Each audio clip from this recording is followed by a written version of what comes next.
যেদিন আপনার চমৎকার দেহটা মাটিতে পড়ে থাকবে, যেদিন আপনার শ্বাস টানার যোগ্যতা বন্ধ হয়ে যাবে, কুল্লু নাফসিন যায়িকাতুল মাউত,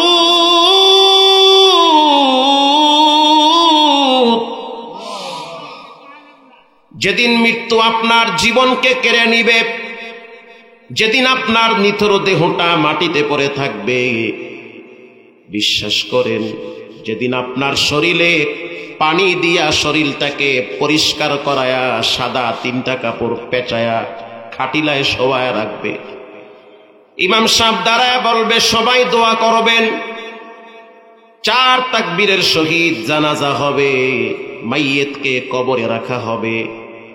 আপনজনরা কবরের দিকে তাকায় দেখবে ছোট্ট একটা ঘর, অথচ আপনার বেডরুমটা ছিল অনেক বড়। যেই খাটটায় ঘুমাইতেন সেই খাটটাও দামি খাট, আর এখন যখন আপনার লাশ কবরে রাখবে, ঘর ছোট ঘর, তাও আবার মাটির ঘর, ডানেও মাটি বামেও মাটি। আল্লাহর রাসূল বলেন কবরের আযাব থেকে নিজেরে বাঁচাও। আল্লাহু আকবার।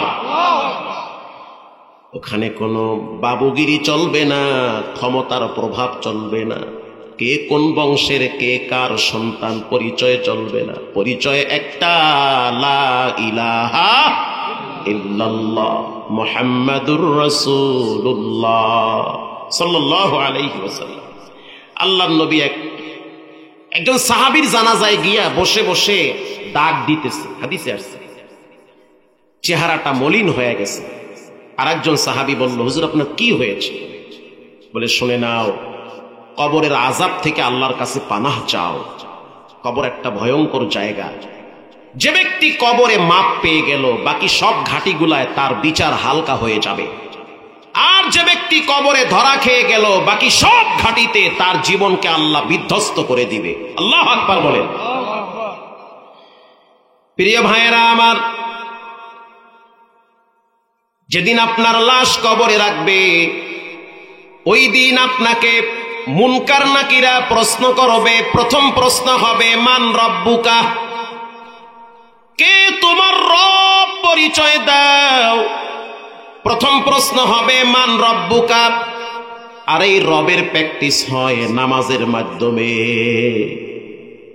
রবের প্র্যাকটিস হয় নামাজের মাধ্যমে। আপনি যদি নামাজ না পড়েন, তাহলে আপনি কি রব শব্দটা সুন্দরভাবে কবরে উত্তর দিতে পারবেন? পারবেন না। এই মাঠে যদি একটা ক্রিকেট খেলা হয়, আর যদি বাংলাদেশের ভালো একজন জাতীয় টিমের খেলোয়াড় নিয়ে আসে যে ভালো বল করতে পারে, যুবক ভাইরা, ভালো একজন বলারের নাম বলো তো যে ভালো বল করতে পারে।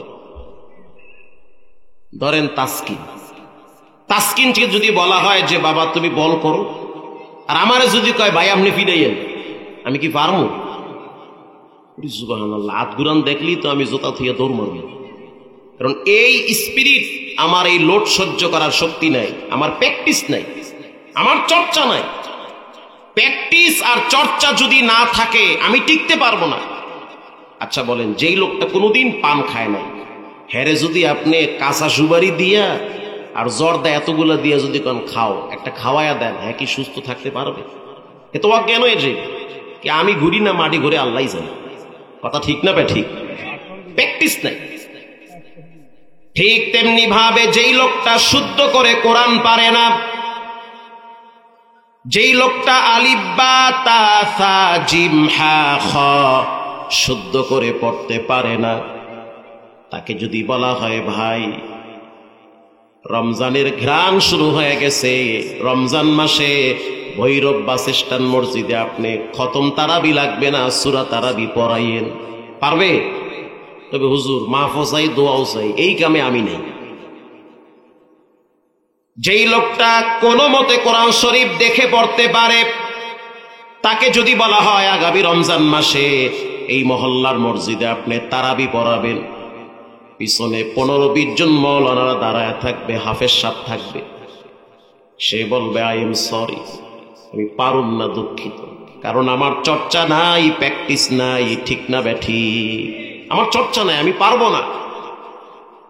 আবার যদি বাংলাদেশের একজন নন্দিত হাফেজে কোরআন হাফেজ সালেহ আহমদ তাকরিমকে যদি বলা হয়, বাবা আগামী রমজান মাসে কিশোরগঞ্জ জামিয়া এমদাদিয়া মসজিদে শহীদি মসজিদে তুমি খতম তারাবি পড়াবা, তুমি কি পারবা?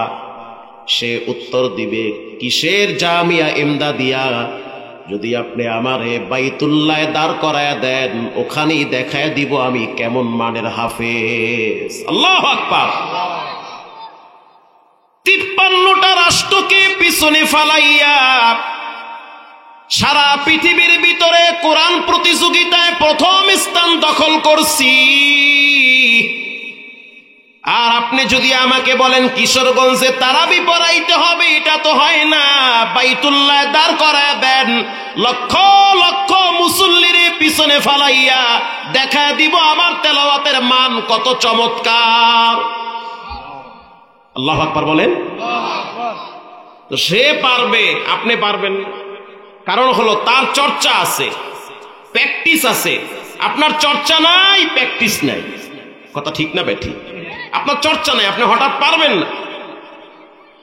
একটা মানুষকে যখন হঠাৎ কবরের সময় দেওয়া হয়, যেই লোকটা ঠিক মতো নামাজ পড়ে নাই, নামাজের নিয়ম কানুন তরতিব গুলা জানে না, তাশাহুদ জানে না, দোয়ায়ে মাসুরা জানে না, দোয়ায়ে কুনুত জানে না, যেই লোকটা নামাজের আহকাম আরকাম জানে না, নামাজ ভঙ্গের কারণ জানে না, নামাজের ভিতরে কোন আয়াত তেলাওয়াত করা লাগবে সেটাও জানে না, এমনকি যেই লোকটা নামাজই পড়ে না, আমাদের মহল্লায় নাই সারা বাংলাদেশে এমন নিয়ম আছে, সবাই তো 5 ওয়াক্ত পড়ে না, কিছু আছে 5 ওয়াক্ত পড়ে, কিছু আছে শুক্রবার পড়ে, মানে শুক্র আলী মুসল্লি, আবার কিছু আছে মরার ডরে নামাজ পড়ে, ভূমিকম্পে যখন মাটি লাড়া দেয় তখন জুতা মতো হালাইয়া মসজিদে দৌড় মারে।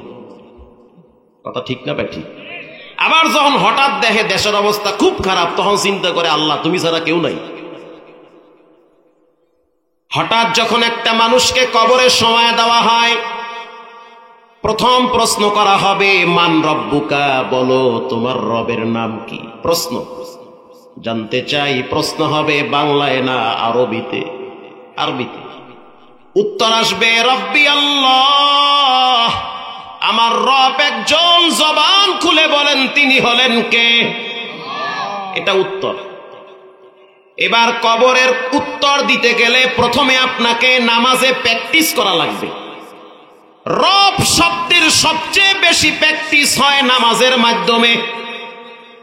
যখন একটা মানুষ নামাজে দাঁড়ায়, আলহামদুলিল্লাহি রাব্বিল আলামিন বলেন, রব শব্দ আছে না নাই? রব।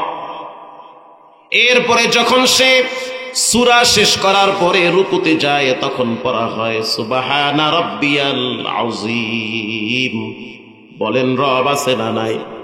এখানেও রব, মানে আল্লাহ আপনার জিহ্বায় প্র্যাকটিস করাইতেছে, কবরে গেলে যেন আপনার উত্তর দিতে কষ্ট না হয়। সুবহানাল্লাহ বলেন। এরপরে যখন আপনি রুকুতে গিয়া সোজা হয়ে দাঁড়ান, সামিআল্লাহু লিমান হামিদা রব্বানা লাকাল হামদ, বলেন রব আছে না নাই?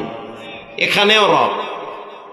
এরপরে যখন আপনি সিজদায় যান, সিজদায় গিয়া কি দোয়াটা পড়বেন সেটাও তো রব শিখায় দিছে, সুবহানা রাব্বিয়াল আ'লা, বলেন এখানেও রব আছে না নাই?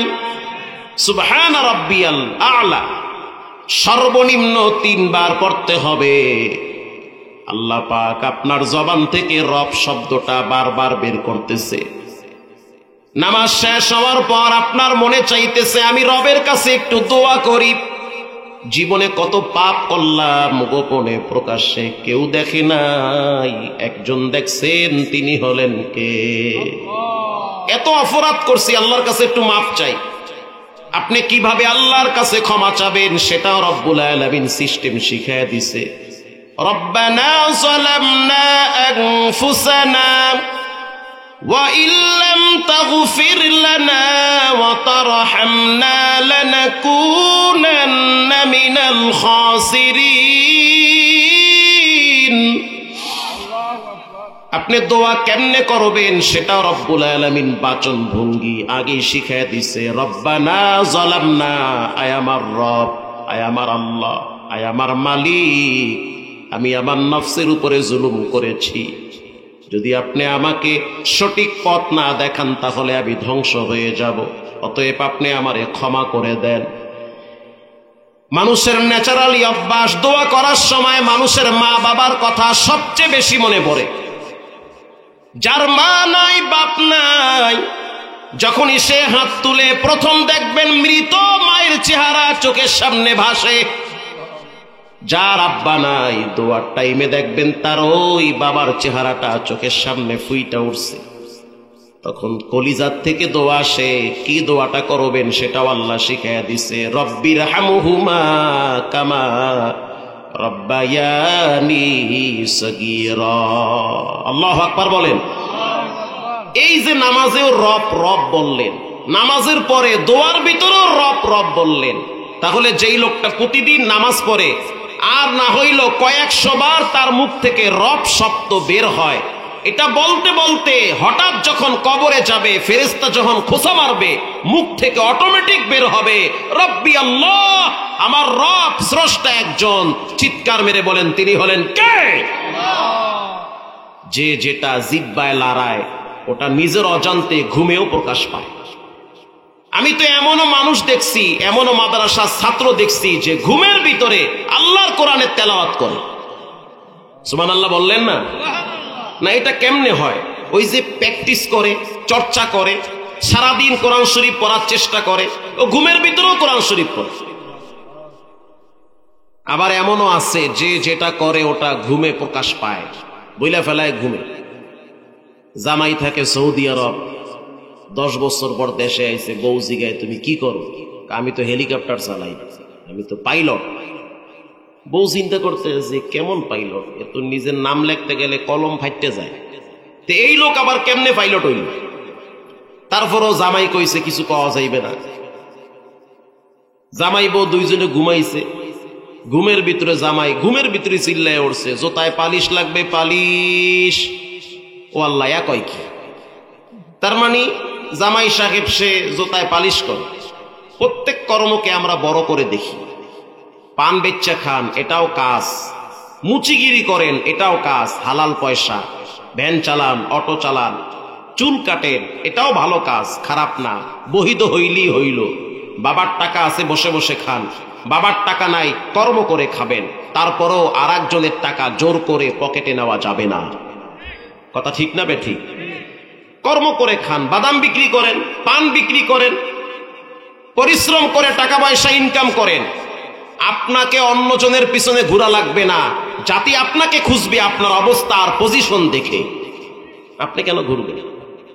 এই সমাজের অনেক যুবক যুবতী, তরুণ তরুণী আছে, এদের মেজাজ, মন, মস্তিষ্ক নষ্ট হয়ে গেছে। এরা অনেকেই আদা পাগল হয়ে গেছে পাবজি, ফ্রি ফায়ার আর টিকটকের পিছনে। এই টিকটক বানাইতে গিয়ে অনেক এলাকায় অনেক পোলাফান মরে যায়। তারপরেও সারাসারি নাই, মরে যাবো তাও শহীদ হয়ে যাবো, এটা ছাড়ুন না। আমাকে বরিশাল কুয়াকাটার পাশে একটা জেলা আছে বরগুনা, ওখানে একটা পার্ক আছে। ওই পার্কের ভিতরে পুকুর আছে, পুকুরের ভিতরে কুমির থাকে। তো কুমিরের চরিত্র হইল কি ঠান্ডা না গরম, ভং ধরে থাকে, মানে বাপ ধরছে হে কিছুই বুঝে না, টাইম মতো ঠিকই হের পাওয়ার লাগায়। তো স্বামী স্ত্রী বাচ্চা নিয়ে গেছে পার্কের ভিতরে দেখার জন্য, পত্রিকায়ও আসছে। তো মা বলতে আছে, বাবা তুমি ওই ভিতরে ঢুকবা না, ওটার ভিতরে কুমির থাকে, লেখা আছে নিষিদ্ধ এলাকা, এই পুকুরে কেউ হাত দিবেন না, কোনোভাবেই হাত দিবেন না, এখানে কুমির আছে, ভয়াবহ অবস্থা হতে পারে। তো 13-14 বছরের বালক, এর তো রক্ত গরম, এ তো চিন্তা করতে আছে আমি যদি কুমিরের ফিডে হাত দিয়ে একটা ছবি তুলতে পারি, ফেসবুকে ছাড়লে মাশাআল্লাহ আমি ভালো একটা কিছু হয়ে যেতে পারবো। মানে এর মাথায় ভূত চাপছে যে কুমিরের ফিডে হাত দিয়ে ছবি তুলবে। মায় বলতে আছে, খবরদার, এই আকাম করা যাইবে না। শয়তানে যদি কেউ রে কামড় মারে, কাম থইয়া আকাম করে। কথা বুঝেন নাই?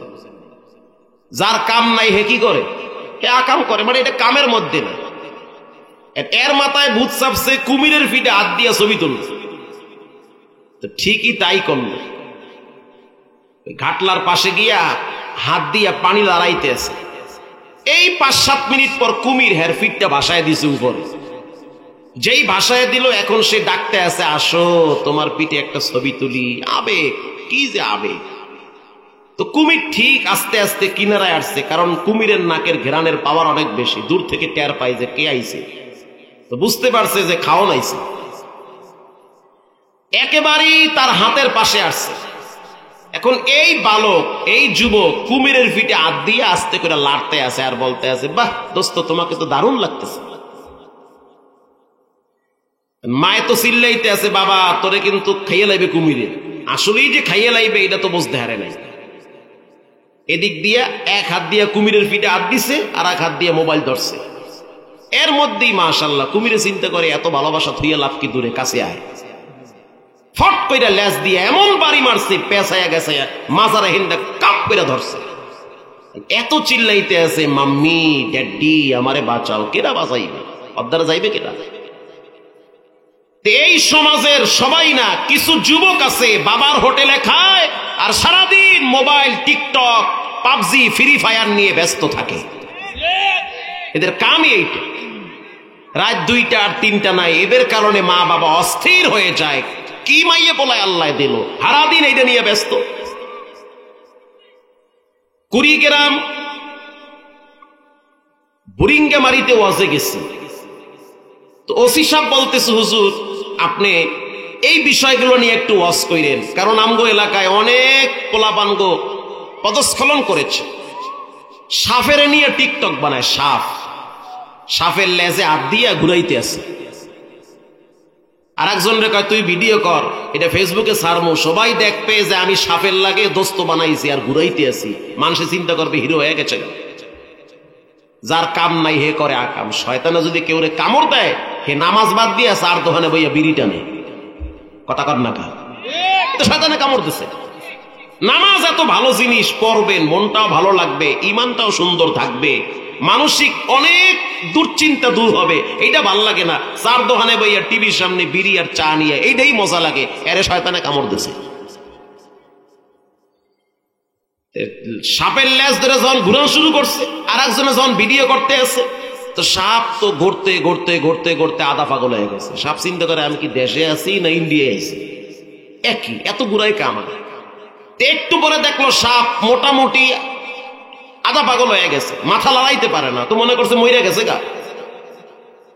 এখন কইতে আছে, দোস্ত মইরা গেছে, এক কাম করি, এটার কপালটা তো চমৎকার লাগতেছে, সোনালী কালার, গোল্ডেন কালার, কপালটা একটা জুমা দিমু, তুই ছবি তুলবি। শয়তান আরো একটা কামড় দিছে।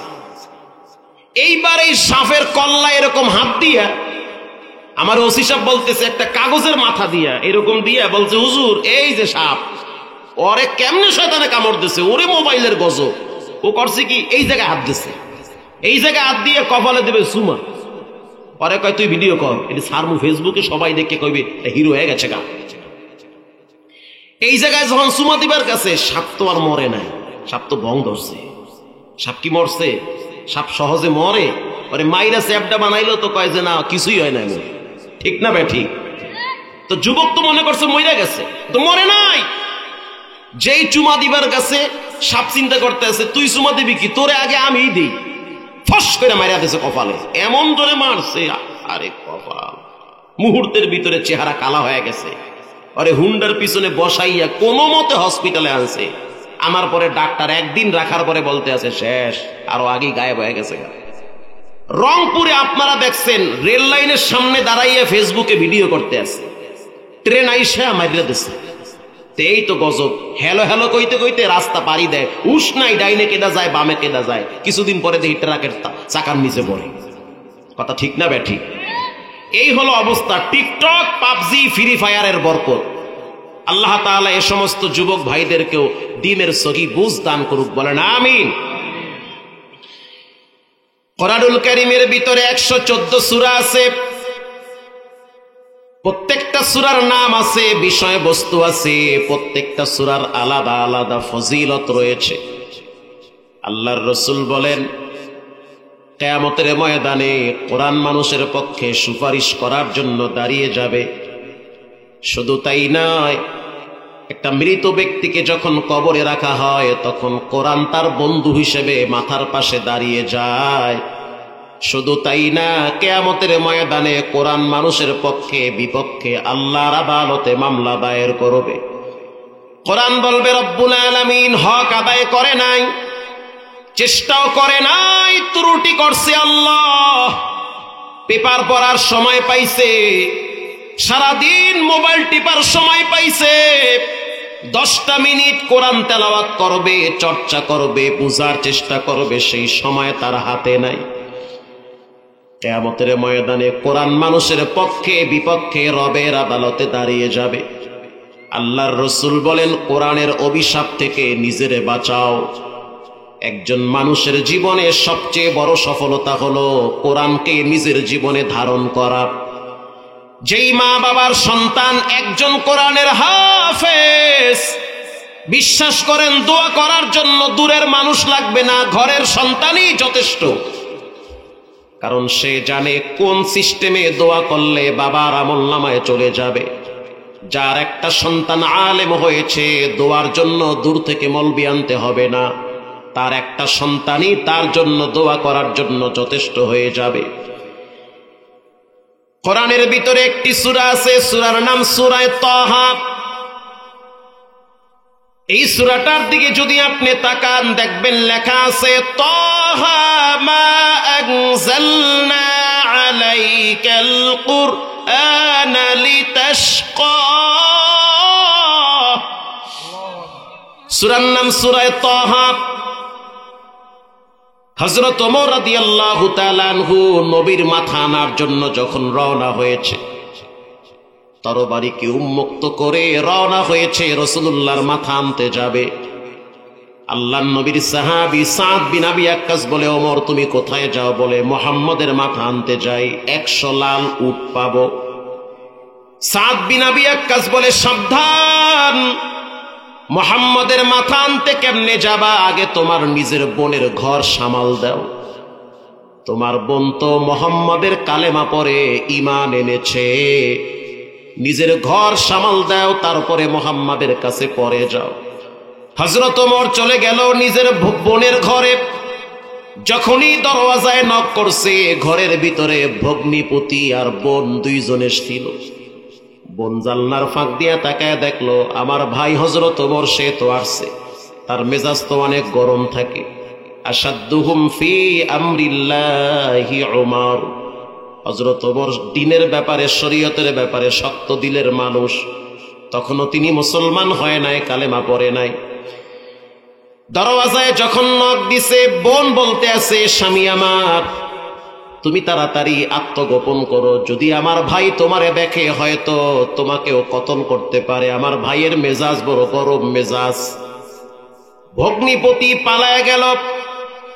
বোন দরওয়াজা যখন খুলে দিয়েছে, হযরত ওমর ভিতরে ঢুইকা দেখতে আছে বোন কাপড় চোপড় পরিচ্ছন্ন হয়ে কি যেন বসে বসে তেলাওয়াত করতেছে। হযরত ওমর প্রশ্ন করলো, কি বসে বসে পড়লা? বোন বলতে আছে, কালামুল্লাহ, আমি মানুষের কথা পড়ি নাই, আমি রবের কালাম তেলাওয়াত করেছি। হযরত ওমর রাদিয়াল্লাহু তাআলা আনহু বলতে আছে, যেটার প্রতি আমার সবচেয়ে বেশি বিদ্বেষ, যেটা আমি সহ্য করতে পারি না, তুমি সেই কালাম তেলাওয়াত করো। এটা বলার সাথে সাথে তরবারিকে উল্টা পিঠ করে বোনের পিঠের উপরে আঘাত শুরু করেছে। বোনের রক্তগুলো বেয়ে বেয়ে পড়ে যায়। হযরত ওমরের বোনের চোখের পানি আর রক্ত একাকার হয়ে গেছে। বোন ডেকে বলতে আছে, ভাই, যদি আজকে আমার আব্বায় থাকতো তাহলে তুমি আমার গায়ে এভাবে আঘাত করতে পারতা না। বাবায় বেঁচে নাই, তুমি তো আমার ভাই হও, বাবার রক্ত ভাইয়ের গায়ে লেগে থাকে। ভাইয়ের শরীর থেকে বাবার ঘেরান আসে। যার ঘরে ভাই আছে, বড় ভাই আছে, বাবার অপূর্ণতা ভাইয়ের কাছ থেকে পূর্ণ হয়। হযরত ওমর রাদিয়াল্লাহু তাআলা আনহুকে যখন বলল, যদি আজকে আমার আব্বায় থাকতো তাহলে তুমি তো এভাবে আঘাত করতে পারতা না, তখন বোনের কথা শুনে একটু মায়া লাগছে। তখন বলল, বোন তুমি কি এমন পড়তেছিলা, আমারেও একটু পড়তে দাও, আমি পড়তে চাই, ধরতে চাই, শুনতে চাই। বোন বলতে আছে, তুমি তো তাহারাত অর্জন করো নাই, পবিত্রতা অর্জন করে নাই, গোসল করো, পবিত্রতা অর্জন করো, তারপরে বসো, তোমাকে আমি দুই একটা আয়াত শোনাই। হযরত ওমর রাদিয়াল্লাহু তাআলা আনহু তিনি পবিত্রতা অর্জন কইরা খাটের উপরে বসে আছে।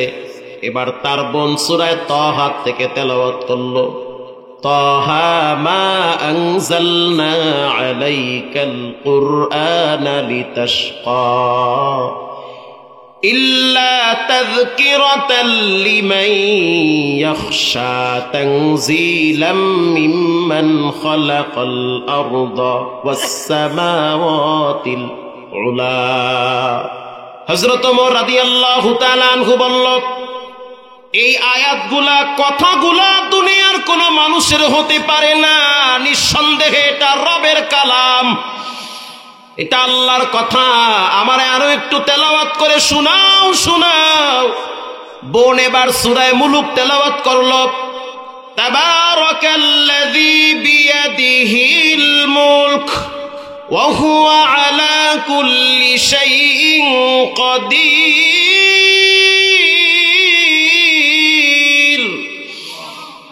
হযরত ওমর রাদিয়াল্লাহু তাআলা আনহু যখন এই আয়াতগুলো শুনল, তখন তার শক্ত দিলগুলো আস্তে আস্তে নরম হতে লাগলো। এবার সে সিদ্ধান্ত নিল, মুহাম্মাদের মাথা আনতে যাব না, বরং মুহাম্মাদের কাছে গিয়ে কালেমা পড়ে মুসলমান হয়ে যাব। এটা হলো কোরআনের মুজিজা। পৃথিবীর সব নবীদেরকে আল্লাহ তাআলা তিনটা সম্পদ দিয়েছে। এক নম্বরে উত্তম চরিত্র দিয়েছে সমস্ত নবীদেরকে, আল্লাহু আকবার। দুই নম্বরে সমস্ত নবীদেরকে নবুয়তি আল্লাহ দিয়েছে। তিন নম্বরে সমস্ত নবীদেরকে আল্লাহ তাআলা মুজিজা দান করেছে। সমস্ত নবীদেরকে আল্লাহ পাক কিছু পাওয়ার দিয়েছে। ঈসা আলাইহিস সালাম যখন কোন জন্ম অন্ধ ব্যক্তির চোখে হাত বুলায় দিত, সাথে সাথে চোখের দৃষ্টি ফিরে পেত। এই দৃশ্য দেখার পরে বেঈমানরা কালেমা পড়ে মুসলমান হয়ে যেত। যার চোখ দিয়ে কিছুই দেখে না, ঈসা আলা নবিয়্যুনা আলাইহিস সালাতু ওয়াস সালাম, তিনি যখন হাত বুলায় দিত, সাথে সাথে আল্লাহ তাআলা চোখের দৃষ্টি ফিরিয়ে দিত। দাউদ আলাইহিস সালাতু ওয়াস সালামকে আল্লাহ এমন একটা পাওয়ার দিয়েছে, তার কাজ ছিল অস্ত্রকে তৈরি করা, নিজের হাতে অস্ত্র বানাইতো। অস্ত্র বানানো হয় লোহার দ্বারা। বলেন, অস্ত্র বানায় কি দ্বারা? লোহার দ্বারা। দাউদ আলাইহিস সালাতু ওয়াস সালাম যখন কোন লোহায় হাত দিত, মুহূর্তের ভিতরে লোহাটা পানি হয়ে যেত, নরম হয়ে যেত। ওই নরম লোহা যেমনে নাড়ায়, লোহা তেমনে চলে। ওটা দিয়া নিজের হাতে তরবারি বানাইতো। এটা হলো মুজিজা, পাওয়ার বলা হয়। এটা অলৌকিক শক্তি। এই শক্তি নবীরও না, এই শক্তি দিয়েছেন কে? ঈসা আলাইহিস সালাম মারা গেছে, তার মুজিজা কবরে চলে গেছে।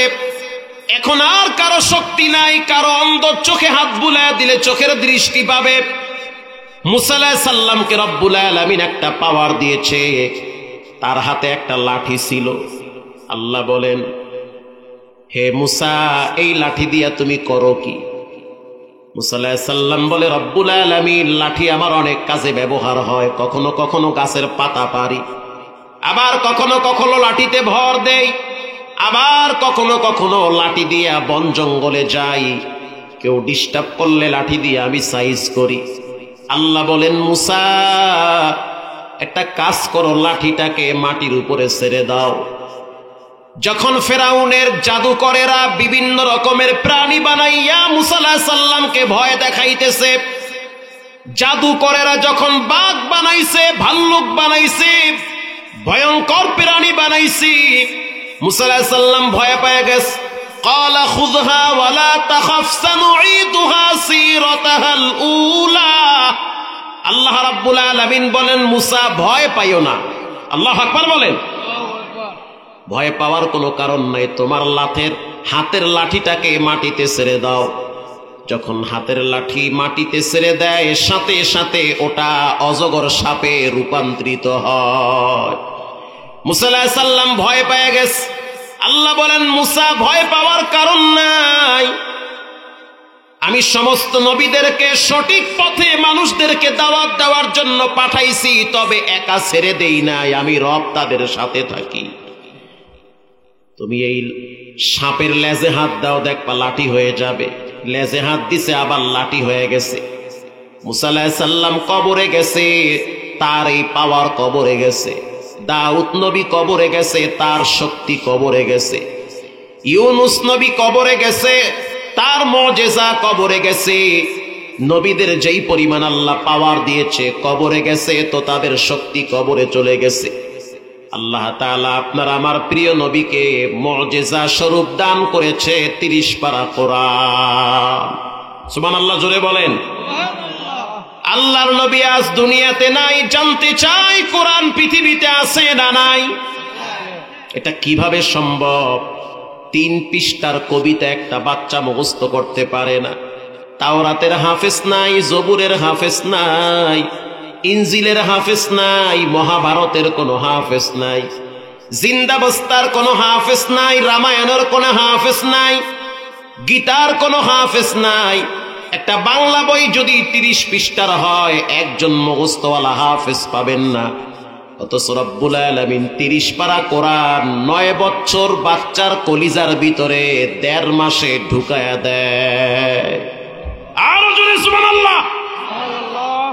গত মাসে আপনারা দেখছেন ছোট্ট একটা বাচ্চা মাত্র 1.5 মাসে 30 পারা কোরআনের হাফেজ হয়ে গেছে। গত বছর আপনারা দেখছেন কোরআনের আলো প্রতিযোগিতায় এক অন্ধ হাফেজ 30 পারা কোরআন প্রতিযোগিতায় ফার্স্ট হয়েছে, প্রথম স্থান পেয়েছে, সে চোখে দেখে না। গত বছর আপনারা দেখছেন 11 বছরের একটা বাচ্চা তুতলা, কথা বলতে পারে না, কথা বলতে গেলে কথা পেঁচায় পড়ে, জিহ্বায় আওয়াজ দিতে পারে না, কিন্তু সেই বাচ্চাটা টোটাল 30 পারা পরে একটা জায়গায়ও প্যাচ লাগে না। আল্লাহ বলেন, ইন্না নাহনু নাযালনা যিকরা ওয়া ইন্না লাহু লাহাফিযুন।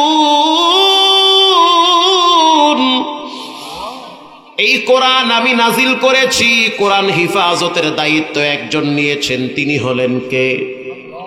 বর্তমান বাইতুল্লাহ শরীফের 4 জন ইমাম। এই 4 জন রমজান মাসে তারাবি পড়ায়। রমজান মাসে আমি প্রায় মক্কা মদিনায় থাকি। রমজান মাসে যখন হাফেজ সাহেব নামাজে তেলাওয়াত করে, সামনে বাইতুল্লাহ আল্লাহর ঘর, চতুর্দিকে 30 লক্ষ মানুষ দাঁড়ায় দাঁড়ায় নামাজে কোরআন শুনে। আল্লাহু আকবার। সেখানে এমন হাফেজের কণ্ঠ এত চমৎকার পেয়েছি, যখন তারা তেলাওয়াত করে মনে হয় যেন সবে মাত্র কোরআন নাজিল হয়। পৃথিবীর ভিতরে সবচেয়ে শ্রেষ্ঠ আওয়াজের নাম হলো কোরআনের আওয়াজ। জন্মের পরে গানের আওয়াজ কত শুনলেন, কত পড়লেন, বারবার শুনতে বারবার পড়তে ভালো লাগে না। একবার 2 বার শোনার পরে তারপরে অস্থির লাগে। কিন্তু জন্মের পরে সূরা ফাতিহা নামাজে এতবার পড়লাম, এতবার শুনলাম, একটা বারের জন্য বিরক্তি ভাব লাগে না। লাগে? লাগে না, ভালোই লাগে শুনতে। এই যে ঢাকায় ধানমন্ডি তাকওয়া মসজিদ, পারলে একদিন ফজর পড়বেন, নাম কয়ে দিছি, মোহাম্মদপুর ধানমন্ডি তাকওয়া মসজিদ।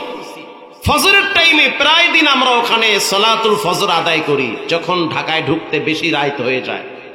বিশ্বাস করেন, মসজিদের প্রথম 2 কাতার বাচ্চারা প্রথম কাতারে সিরিয়াল হয়ে দাঁড়িয়ে থাকে, তাও শীতের ভিতরে 6-এ 7-এ 8-এ 9-এ পড়ে। আর তা আমি 2-1 জনকে বললাম যে তোমরা তো ঘুমে থাকবা, এই শীতের ভিতরে অনেক যুবক মানুষই তো মসজিদে আসে না, তোমরা আসো।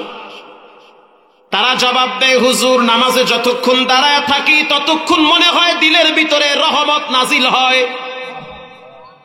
কারণ নামাজের ভিতরে যেই আওয়াজটা কানে পায় ওটা কলিজার ভিতরে লেগে যায়। চমৎকার তেলাওয়াত। যখন ইমাম সাহেব সূরা ইউসুফ তেলাওয়াত করে তখন আমরা মিশরে হারিয়ে যাই, এত চমৎকার তেলাওয়াত। বিশ্বাস করেন পৃথিবীর ভিতরে সবচেয়ে শ্রেষ্ঠ আওয়াজের নাম হলো কোরআনের আওয়াজ। আল্লাহু আকবার বলেন। এটার প্রতি মানুষের কোনো বিরক্তি ভাব নাই, যত পড়বেন যত শুনবেন ততই মজা লাগবে। আল্লাহ রাব্বুল আলামিন কোরআনে বলেন, وَنُنَزِّلُ مِنَ الْقُرْآنِ مَا هُوَ شِفَاءٌ وَرَحْمَةٌ لِّلْمُؤْمِنِينَ। কোরআন হলো ঔষধ। যার ঘরের ভিতরে কোরআনের ন্যূনতম ছিটা ফোটা যাবে, ওই ঘরে কোনোদিন নাস্তিক তৈরি হতে পারে না। কথা আস্তে বলবেন না, জোরে বলেন। যেই ঘরে কোরআনের ন্যূনতম ছিটা ফোটা থাকে, ওই ঘর থেকে ইসলাম বিদ্বেষী পয়দা হইতে পারে না। কিন্তু এখন এমন একটা যুগ, কোরআনের আওয়াজ তো ঘর থেকে আসে না, আসে কিরণমালা আর জি বাংলার আওয়াজ। জামাই বউ এমন ঝগড়া করে, একজন আর একজনের কয় তোরেও খাইছি তোর বাপেরও খাইছি। একটা সময় এমন ছিল যে ঘর থেকে কোরআনের আওয়াজগুলা বের হইতো, আর এখন তালাকের আওয়াজ, মারামারির আওয়াজ, ঝগড়ার আওয়াজ, কিস্তির আওয়াজ, সুদের আওয়াজ। আগে আমাদের মা বোনেরা যখন গর্ভবতী হইতো, মা, খালা, চাচি, তখন তারা ঘরে আড়াল হয়ে যেত। কথা কি বুঝতেছেন? তখন তারা ঘরে আড়াল হইতো, তখন তারা ঢোলা ঢিলা পোশাক পরতো, কেউ যেন বুঝতে না পারে। এমনকি নিজের বাবার সামনেও যাইতে লজ্জা পাইত, যে আমি একটা ছোট্ট মেয়ে, আব্বু আমাকে বিবাহ দিছে, আজকে আমার পেটে একটা বাচ্চা, লজ্জা পাইত, ঘরে আড়াল হয়ে যেত, নীরবে জায়নামাজে দাঁড়ায় দাঁড়ায় কাঁদতো, আল্লাহর কাছে বলতো, আল্লাহ এমন একটা সন্তান দিও, সন্তানটা যেন দিনদার হয়, প্রতিবন্ধী যেন না হয়, ব্রেন যেন ভালো হয়, এরকম আশা করত। অন্তত পক্ষে উল্টা পাল্টা যাই করত বিয়ের আগে, বাচ্চা পেটে আসলে, বিবাহের পরে এই মা, এই খালা, এই চাচি ঘরে আড়াল হয়ে যেত, নীরবে ইবাদত বন্দিগিতে কাটায়া দিত। আর এখন এমন একটা যুগ পার করতেছি, মাশাআল্লাহ, মা বোনদের পেটে বাচ্চা আসলে অনেকেই দেখি ফেসবুকে পেট সহ ছাড়িয়ে দেয়, আলহামদুলিল্লাহ। কথা ঠিক না বেঠিক? আমনে তো কন নাউজুবিল্লাহ, হেরা তো কয় আউজুবিল্লাহ। চিন্তা করছেন, পেট সহ ফেসবুকে ছাড়িয়ে দেয়, যাইতে আছে ঝড় তুফান, কাঁপাই হেলাইবে। সবাই দোয়া করব। হাদিসে আসছে মানুষের চোখের পাওয়ার সবচেয়ে বেশি, মানুষ চোখ দিয়ে মানুষকে খায়া ফেলাইতে পারে। এই পেট কত মদখোর দেখে, কত হারামখোর দেখে, এই পেট কত গাঞ্জুট্টা দেখে, এই পেট কত বদ চোখওয়ালা দেখে, কত ডাকাত দেখে। দেখা চোখ দিয়ে এমন ভাবে তাকায়, আর পেটের বাচ্চা তো ওই সন্ত্রাস আর ডাকাতের মতো বানায় দেয় দেখার সাথে সাথে। এরকম একজনের একটা বাচ্চা হইছে, লইয়া গেছে হুজুরের দ্বারে। বউ কইতে আছে, পেটে বাচ্চা লইয়া তো নাচানাচি বহুত করছি, না জানি কোনটা আল্লাহ দেয়, কারণ মাইয়া পোলা হইলেও জ্বালা, না হইলেও জ্বালা। আর পরে যদি মাইয়া পোলা ভালো না হয়, তাহলে মা বাবার কষ্ট আর দুঃখের শেষ থাকে না, ঠিক না বেঠিক? আর যদি ভালো হয় তো মাশাআল্লাহ, বাবার গর্বে বুকটা ভরে যায়। যেমন মেম্বার সাহেব আমারে বলল, হুজুর আমার ছেলে মাওলানা, হাফেজ, আমার আরো ছেলেরা ভালো, দিনদার, মাশাআল্লাহ। এটা বাবার জন্য গর্বের বিষয়, এটা ভালো, খারাপ না। তো সন্তান যদি দিনদার হয়, মা বাবার অনুগত হয়, তখন মা বাবার শান্তি লাগে। আর ছেলে মেয়ে যদি খারাপ হয়, তখন মা বাবা কখনো কখনো লজ্জায় সমাজে মুখ দেখাইতে পারে না, লজ্জা পায়। তো বাচ্চা হওয়ার পরে নিয়ে গেছে হুজুরের দ্বারে, জামাইরে কইতে আছে যে হুজুরের দ্বারে নিয়ে তাহানিক করাও, মানে একটু ফুটু দিয়ে নিয়ে। তো হুজুরের দ্বারে নিয়ে গেছে, হুজুর কয় তোমার বাচ্চার নাম কি? বাচ্চার নাম হয়েছে তুফান। কি নাম? ও মা, কথা কন না কেন? ওরে আল্লাহ। হুজুরে করছে কি, জোতা থইয়া মারছে দৌড়। হুজুর হাদিয়া নিয়ে যান, তোমার হাদিয়ার গুল্লি মারি এই তুফানে আমার ঘর ভাঙছে 7 বার, এখন না জানি কয়বার ভাঙবে। এই হলো অবস্থা। আপনি আশ্চর্য হয়ে যাবে, নামে নামে জমে টানে, কথা কন না কেন? এমনও তো শুনছি বাংলাদেশে, কয়েকদিন আগে তো পত্রিকায় দেখছি, একজনের নাম ধরেন আব্দুর রহমান, বাপের নাম কি? বাপের নাম হয়েছে তখন মহিউদ্দিন। এখন যে আকাম করছে, হ্যার নামও আব্দুর রহমান, বাপের নামও মহিউদ্দিন। হে তো ফাঁক দিয়ে পলাইছে, ধরছে আর একজন রে, হ্যারে নিয়ে 30 বছরের জেল দিয়েছে। 30 বছর পর জামিনে মুক্তি পাইছে, পরে টের পাইছে আদালত যে আকাম করছে পলাইছে, মাঝখানে নামে নামে জমে টানছে। কথা ঠিক না ঠিক? এই 30টা বছর যে জেল খাটলো, এই দায়ভার আদালতকে নিতে হবে। যেই বিচারক রায় দিছে তারই নেওয়া লাগবে। হাকিমুল উম্মত থানবীর মুস্কি হাসিতে আসছে, যারা আলেম তারা জানেন। তো এক 80 বছরের চাচায় বলতে আছে, আল্লাহ তুমি তো গোবরের ভিতরেও পদ্মা ফুল ফুটাও, তুমি তো সবই পারো, তুমি তো আলিমুল গাইব, তুমি তো ভাঙ্গা ঘরেও এই মুক্তা ঝরায়া দাও, তুমি তো সবই পারো। বলেন পারে কি পারে না? তুমি সিজন ছাড়া কত ফল দাও, তুমি অনেক সময় পুকুরের ভিতরেও তো বোয়াল মাছ দাও, তুমি সবই পারো। তার চেয়ে একটা কাজ করো, আল্লাহ আমি তোমার কাছে দোয়া করতেছি, তুমি আমার এই বুড়া বয়সে একটা পোলা দাও। আল্লাহ যেন আমার একটা পোলা দেয়। বারবার দোয়া করতেছে। তুমি ইব্রাহিম নবীরে পোলা দিছো না শেষ বয়সে, তা আমার দিলে অসুবিধা কি? আল্লাহ রাব্বুল আলামিন তার দোয়া কবুল করেছেন। কিছুদিন পর তার স্ত্রী যখন গর্ভবতী হইল, এরপরে 11 মাস পর 10 মাস পর তার স্ত্রী যখন সন্তান প্রসব করেছে, সুন্দর একটা ফুটফুটে বাচ্চা হয়েছে, পুত্র সন্তান। পুরা মহল্লার ভিতরে চাঞ্চল্যকর ঘটনা, 80 বছরের চাচায় ঘড়ায় ফেলাইছে। আল্লাহু আকবার বলে। সবাই কইতে আছে, চাচা কেমনে কি? কয় সবই আল্লাহর ইচ্ছা। আল্লাহ তো সিজন ছাড়াও ফল দিতে পারে, তবে সিজন ছাড়া ফলের দাম বেশি। এখন যদি বাজারে গিয়ে আপনি একটা তরমুজ কিনতে যান, পাইবেন তরমুজ? আছে? পাওয়া যায় না। আম পাইবেন? আম নাই তো আম। কিন্তু আপনি এটাকে বেশি দামে কিনতে হবে। যেমন আজ থেকে যখন এই যে আমের সিজন গেছে, তখন আপনি 5 কেজি আম কিনতেন 200 টাকা, কিন্তু এখন যদি কিনতে চান কইবে 1 কেজি 500 টাকা। কথা ঠিক না ঠিক? এই বাজারে যদি আম উঠায় কেউ কালকে সকালবেলা, আপনি চিন্তা করবেন এই আম পাইছে কই, কোন বাড়ির আম, কোন গাছের আম। তার মানে সিজন ছাড়া ফল, সিজন ছাড়া ফলের দাম বেশি। তা আল্লাহ তো সন্তান অনেককেই দেয়, তো হেরে না হয় বুড়া বয়সে দিছে। কারণ সবাই চিন্তা করে বুড়া বয়সে কেমনে হইছে, এটা কেমনে সম্ভব? আরে ভাই, আল্লাহ দিলে সবই সম্ভব। বান্দা চাইলে কিছুই সম্ভব না, রব চাইলে সবই সম্ভব। এই সন্তান আস্তে আস্তে বড় হইছে, সিদ্ধান্ত নিছে সন্তানটাকে আলেম বানাবে, মাদ্রাসায় ভর্তি করবে। পরামর্শ বুদ্ধি সবই ঠিক আছে, জামাও আছে, সাবানও আছে। যদি জায়গা মতো ঘষা না মারেন তাইলে তো ময়লা উঠবে না। কথা কন না কেন?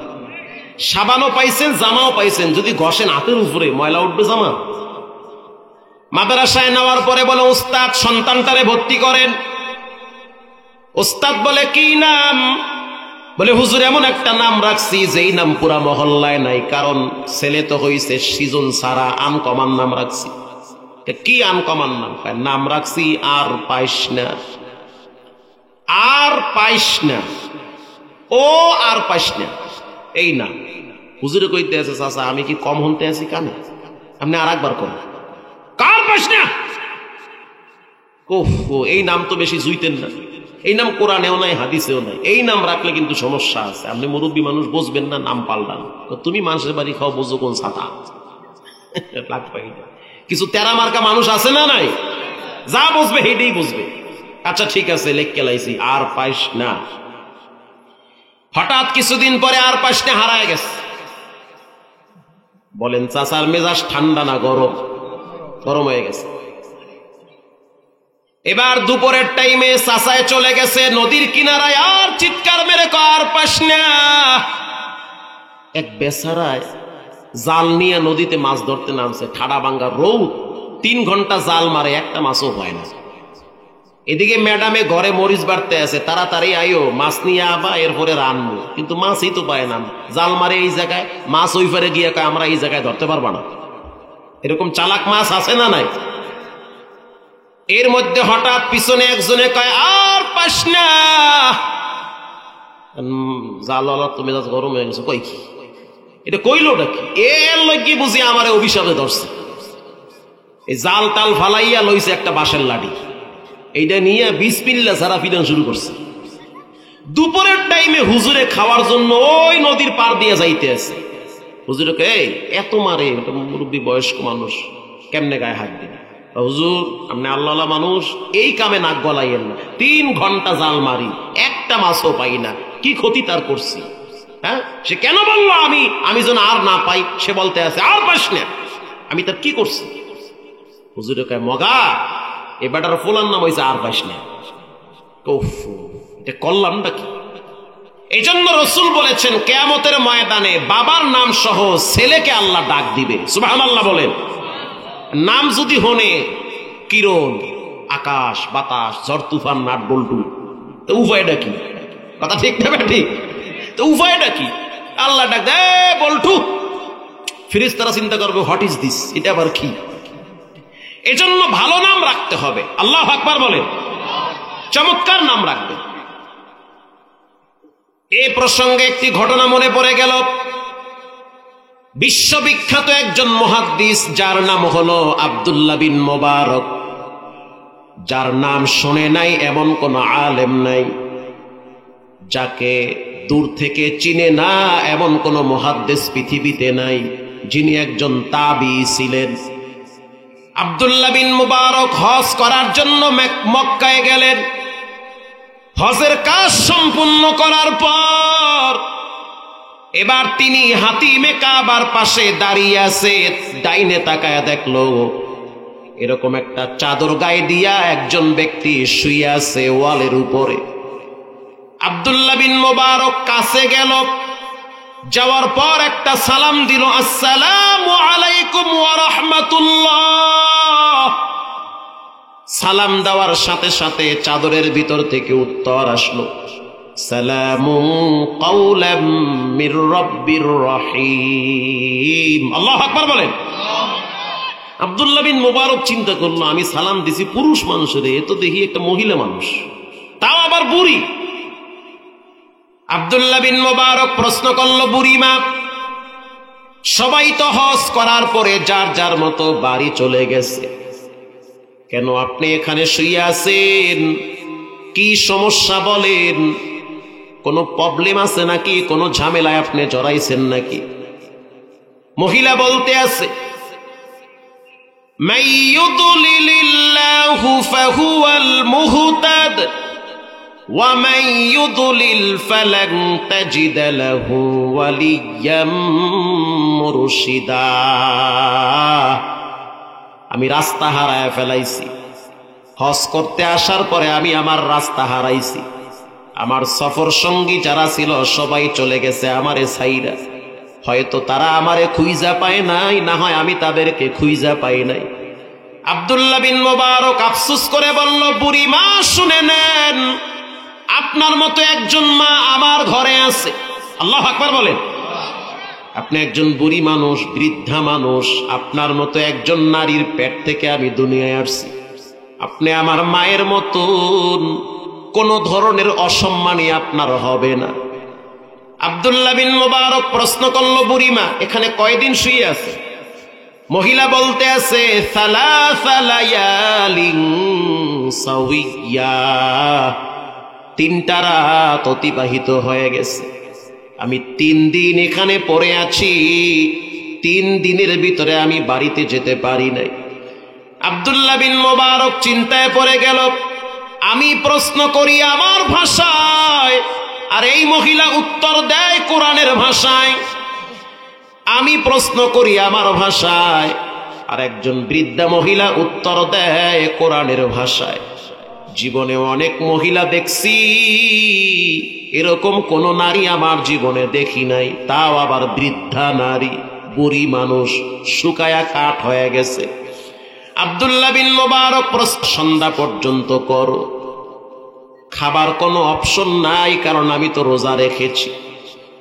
আব্দুল্লাহ বিন মুবারক বলল, বুড়িমা সফর অবস্থায় তো ফরজ রোজাও ভাঙ্গা জায়েজ আছে, তো নফল রোজা রাখছেন, ভেঙ্গে ফেলেন, খায়া ফেলান, রুটি দুধ আছে, কলা আছে, খান আপনি। মহিলা বলতে আছে, ওয়া আনতাসুমু খায়রুল লাকুম ইন কুনতুম তা'লামুন। জোরে চিৎকার মেরে গলা ছেড়ে বলেন আল্লাহু আকবার। তোমরা যদি নফল রোজা রাখো তাহলে আল্লাহ পাক তোমাদের জন্য কল্যাণের দরজা খুলে দিবে। এজন্য মাঝে মাঝে নফল রোজা রাখতে হয়, স্বাস্থ্য ভালো থাকে, ভিতরের প্রয়োজন দূর হয়, ঈমান আমলের পাল্লা আল্লাহ আরো মজবুত করে দেয়। আল্লাহু আকবার বলেন। প্রিয় ভাইয়েরা আমার, আপনাদের কষ্ট হয় নাকি? আব্দুল্লাহ বিন মোবারক বলল, বুড়িমা বুঝতে পারছি আপনি কোনো যেনতন মহিলা না,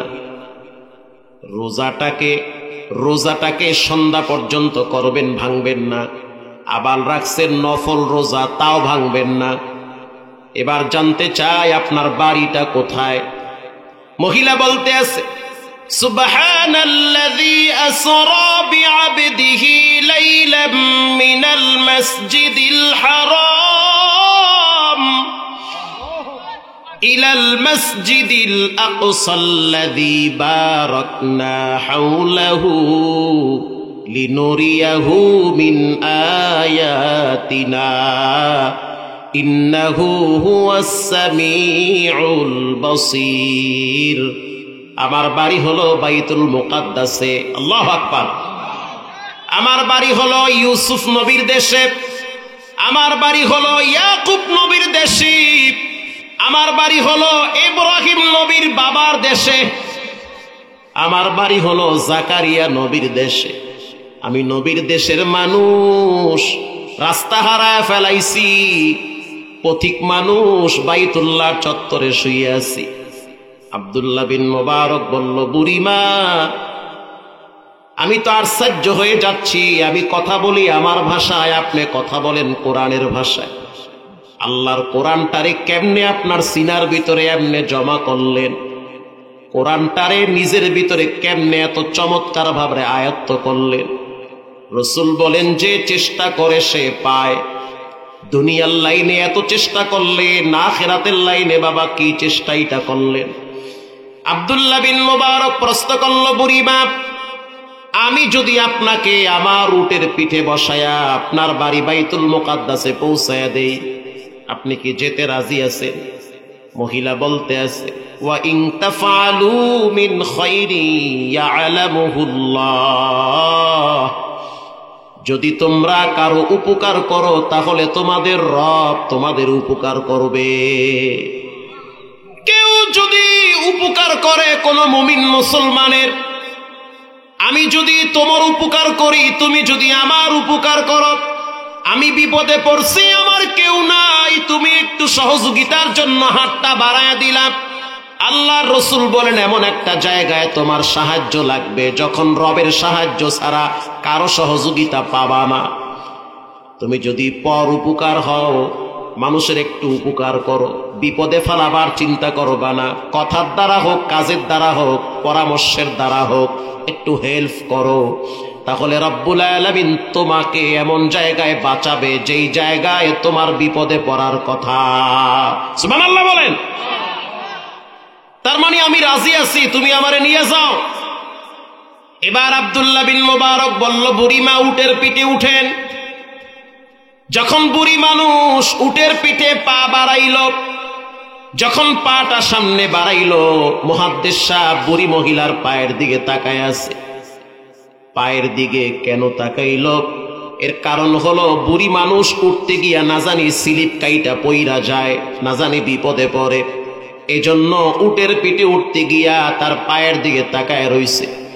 মহিলা বলতে আছে, কুল্লিল মুমিনিনা ইয়াগুদ্দু মিন আবসারিহিম, আল্লাহর ওয়ার্ডার, পৃথিবীর মানুষ তোমরা নারীদের দেহ থেকে চোখগুলা নিচের দিকে নামাও। আব্দুল্লাহ বিন মোবারক আশ্চর্য হয়ে গেল, আমি তাকাইয়াছি বুড়ির পায়ের দিকে, তার জন্য উঠতে কষ্ট না হয়, অথচ সে আমারে বলে তোমার চোখগুলা নিচের দিকে নামাও।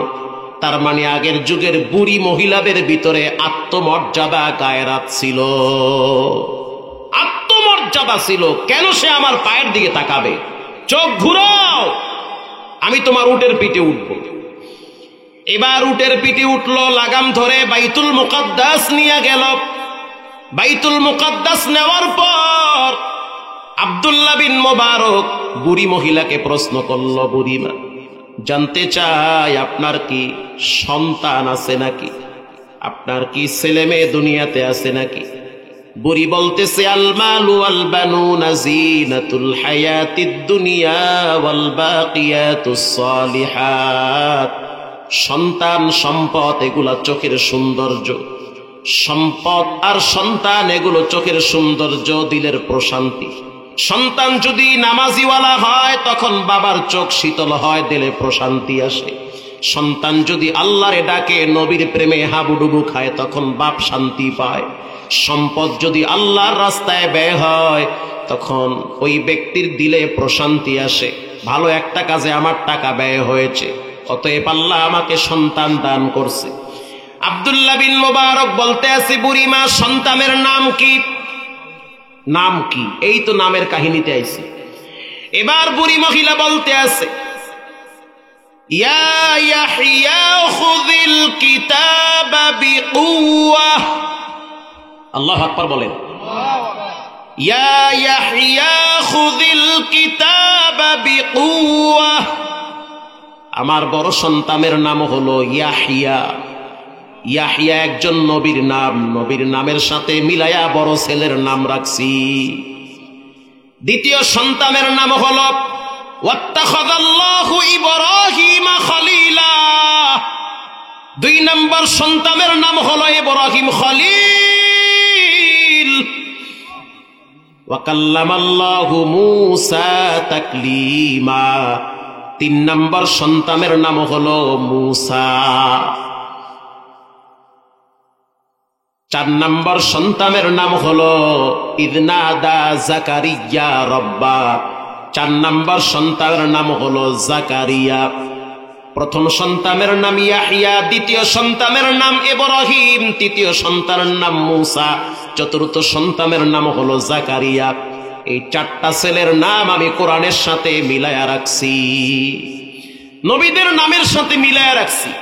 তা আগের যুগের মহিলারাও সচেতন ছিল, আর এখনকার যুগের মহিলারাও অনেকেই অসচেতন হয়ে যায়, নাম রাখে মেয়ের পাখি। কেন? পাখি ড্রেসের লাগে মিলায়া রাখছে। কথা ঠিক না ব্যাঠি? এবার আব্দুল্লাহ বিন মুবারক প্রশ্ন করল, বুড়িমা প্রত্যেকটা কথা কোরআন থেকে বলেন, কারণটা কি? বুড়ি বলেন, বুড়ি এবার বলেন, মা ইয়ালফিযু মিন কাউলিন ইল্লা লাদাইহি রাকিবুন আতীদ। মানুষের প্রত্যেকটা কথার উপরে রব্বুল আলামিন বিচার করবে। এজন্য আমি সিদ্ধান্ত নিছি আমি আমার কথাগুলা কোরআন থেকে বলবো। প্রিয় ভাইরা আমার, কোরআনুল কারীমে রব্বুল আলামিন মানুষের ব্যক্তি জীবন, পারিবারিক জীবন, সামাজিক জীবন, রাজনৈতিক জীবন, রাষ্ট্রীয় জীবন, গণভবন, বঙ্গভবন, সচিবালয়, সব জায়গা কেমনে চলবে কোরআনে আছে না নাই?